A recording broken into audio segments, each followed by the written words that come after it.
Bonjour à tous, aujourd'hui dans cette vidéo, je vous propose de décrypter ensemble les étapes pour créer une free zone à Dubaï, obtenir un visa de 2 ans, ouvrir un compte bancaire personnel, un compte bancaire professionnel et faire l'enregistrement à la corporate tax. Pour ceux qui ne me connaissent pas, je m'appelle Nouria, je suis installée à Dubaï depuis 10 ans et je suis la créatrice du groupe Clémenceau. Nous avons accompagné plusieurs centaines de francophones aux Émirats et on continue à vous partager du savoir sur l'expatriation via cette chaîne YouTube, alors n'hésitez pas à vous abonner.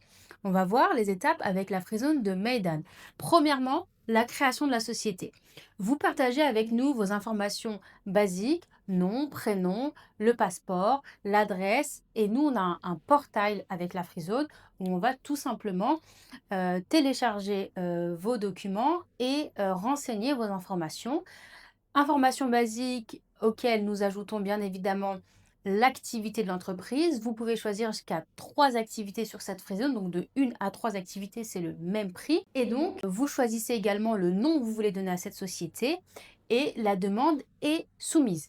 Pendant cette demande d'ouverture, vous pouvez tout à fait être à l'extérieur du pays et on s'occupe de tout. Ce qui va se passer, c'est qu'il va bien falloir vérifier votre identité et surtout que vous êtes bien à l'initiative de cette création de société. Sinon, ce serait un peu trop facile. Donc, ce qu'on va faire, premièrement, ce que je vous ai dit là, c'est l'enregistrement. C'est la première étape et je m'excuse pour mon écriture, c'est vraiment pas facile d'écrire avec ça. Et donc, la deuxième étape, c'est ce qu'on appelle le KYC. Donc, la fameuse vidéo que vous allez devoir faire en ligne pour approuver la démarche.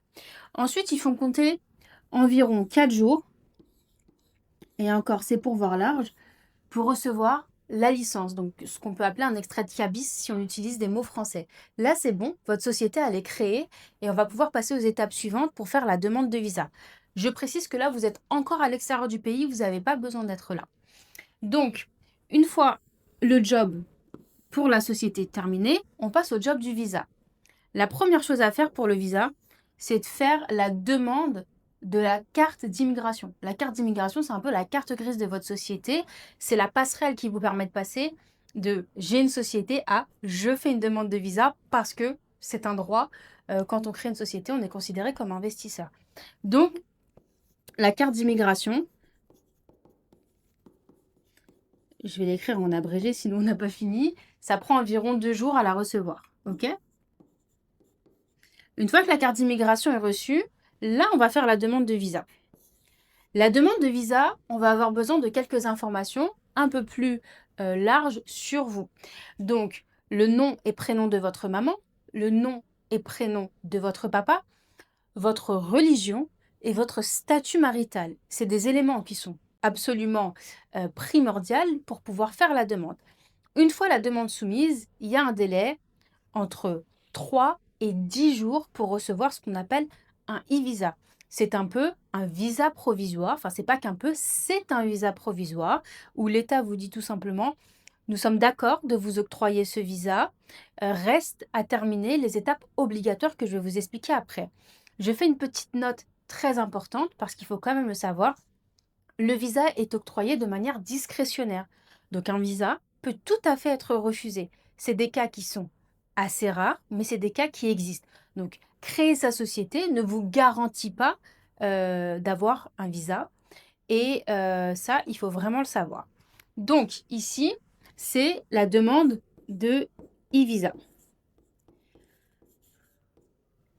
Disons que vous l'obtenez et qu'il n'y a aucun problème dans le cheminement de votre parcours. Ce visa-là est valable 2 mois. Là, vous êtes encore à l'extérieur du pays. Donc, une fois que vous le recevez pendant que vous êtes à l'extérieur du pays, vous avez 2 mois pour venir vous présenter. Si vous dépassez ce délai, votre visa sera tout simplement annulé, l'argent sera perdu et il faudra recommencer à zéro.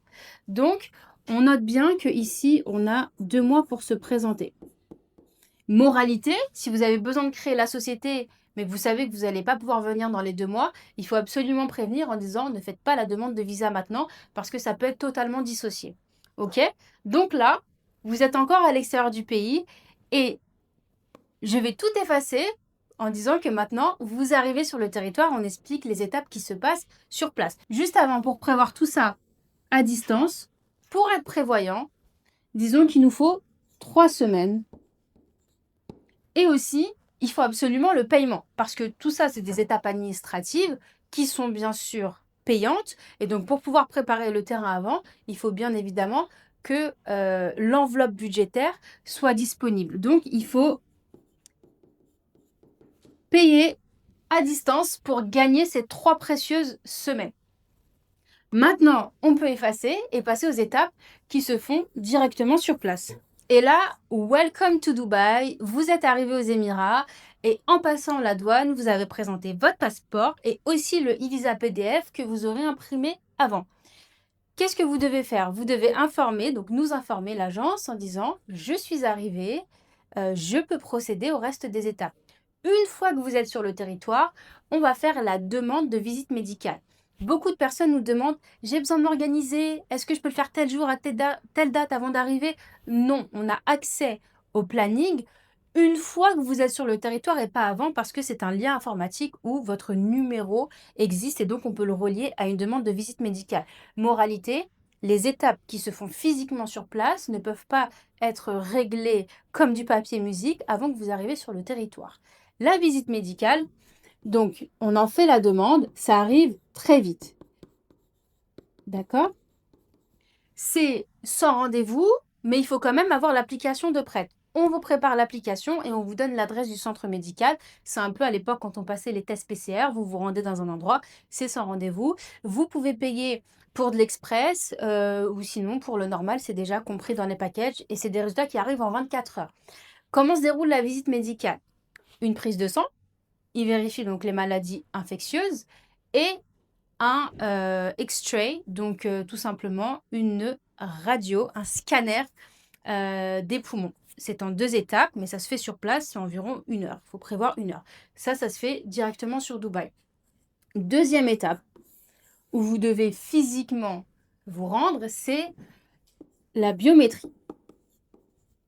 La biométrie, c'est tout simplement les empreintes digitales, les fingerprints. Donc, c'est la dernière étape et après, vous aurez terminé la partie visa. Cette biométrie, il se passe des fois 4 jours, des fois 5 jours. Quand on a un peu moins de chance, des fois 10 jours entre les 2 rendez-vous. Encore une fois, on ne peut pas prévoir à l'avance parce qu'on a besoin de recevoir les résultats de la visite médicale pour vous envoyer faire la biométrie. En passant par une agence, vous pouvez bien sûr avoir toute une équipe avec vous qui insistera pour avoir un rendez-vous, checker les annulations, etc. Donc, ça vous permet quand même de gagner pas mal de temps. Donc ici, on va prendre une moyenne, il se passe 5 jours. Donc, vous arrivez par exemple le lundi, le vendredi, vous avez terminé. OK? Très important à savoir, pendant que vous êtes en train de faire ces étapes, donc là, vous êtes arrivé sur le territoire, tant que c'est pas terminé, vous ne pouvez pas quitter le territoire. C'est-à-dire que là, vous allez à l'aéroport, soit vous faites recaler, soit on vous demande d'annuler votre visa. Parce que disons que là, vous êtes encore un peu entre chien et loup, c'est-à-dire que vous êtes plus touriste, mais vous n'êtes pas encore résident. Donc, ils vont vous demander de choisir. Soit vous redevenez touriste et on annule tout et on perd l'argent, soit vous attendez de terminer de devenir résident. La troisième étape pour tout valider et là se dire c'est terminé, c'est de recevoir la résidence. Quand je dis recevoir la résidence, c'est juste l'étape informatique, vous n'avez pas besoin d'attendre l'Emirate ID. À partir de ce moment-là, vous êtes libre de partir et de revenir. Donc, la quatrième étape pour ce visa, c'est bien sûr de recevoir l'Emirate ID, la fameuse carte de résident, qu'on peut appeler aussi carte de séjour. Et donc, il se passe environ 3 à 4 jours entre le jour où vous faites vos empreintes et le jour où vous recevez l'Emirate ID. En général, on met l'adresse de nos bureaux, c'est beaucoup plus simple puisqu'ils vont nous la livrer directement ici et vous allez venir nous rencontrer. Donc, toutes ces étapes-là, en général, on ne s'est pas encore vu, vous n'avez pas encore vu l'équipe et vous arrivez au moment de récupérer l'Emirate ID. Je vais vous expliquer ce qu'on fait à ce moment-là. Et là, bienvenue dans nos bureaux, Burj Al Salam Tower, sur la Sheikh Road. Donc, c'est à l'intérieur du Sheraton. On a nos bureaux ici depuis plusieurs années. Donc là, vous arrivez, premièrement, vous récupérez votre Emirate ID. Ça, en général, on a des grands sourires sur les visages au moment de la réception. Deuxièmement, on va vous commander une carte SIM. Pourquoi? Parce qu'on va ouvrir le compte bancaire ensemble. La carte SIM, c'est magique, c'est super. À Dubaï, elle est livrée directement. Donc, quand on sait que vous arrivez, ce qu'on fait, c'est qu'on fait la commande. Et du coup, il y a le livreur de Virgin Mobile qui vient directement sur place vous remettre la SIM card. La SIM card, elle est payante, bien évidemment, et c'est un engagement sur 12 mois. C'est primordial. Pourquoi? Parce que vous allez ouvrir le compte bancaire avec. Donc, il faut que le numéro reste actif pour que la banque, vous puissiez recevoir les différents éléments de la banque. Donc, troisièmement, sur place, le jour où vous venez récupérer l'Emirate ID, on fait la demande de compte pro et on fait la demande de compte perso. Reste plus qu'à attendre et les cartes de banque vous seront livrées directement à l'adresse que vous allez indiquer, c'est-à-dire soit l'hôtel, soit votre Airbnb, soit votre logement. Et très important, là, vous pouvez quitter le territoire, vous pouvez venir le faire après. Par contre, pour récupérer les cartes bancaires, personne d'autre que vous est autorisé à le faire, même s'il y a une procuration ou quoi que ce soit, parce que la banque remet les cartes uniquement sous échange de fingerprint. Donc, ils ont une machine où vous posez votre doigt et donc, si ce n'est pas vous, personne d'autre peut récupérer votre carte de banque. Si vous partez avant d'avoir récupéré votre carte de banque, votre compte peut être quand même actif. Donc, vous avez un IBAN, parfois une carte virtuelle, mais la carte physique, vous devez venir la récupérer physiquement. Voilà, les étapes sont terminées. Il nous reste plus qu'à faire quelque chose de très important, c'est d'enregistrer la corporate tax, donc d'être enregistré aux impôts à Dubaï. On le fait ici en interne avant de passer votre dossier comptable, donc à un comptable que vous avez la liberté bien évidemment de choisir. On vous donne le choix entre quelques prestataires et vous pouvez même trouver un prestataire de votre côté. Mais c'est très important d'avoir un comptable et ça, je vous expliquerai dans une seconde vidéo vos obligations légales, comptables et juridiques quand vous avez un visa, une société, une Emirate ID à Dubaï. Si vous avez aimé cette vidéo, n'hésitez pas à laisser un petit commentaire, un petit like et à vous abonner. À bientôt!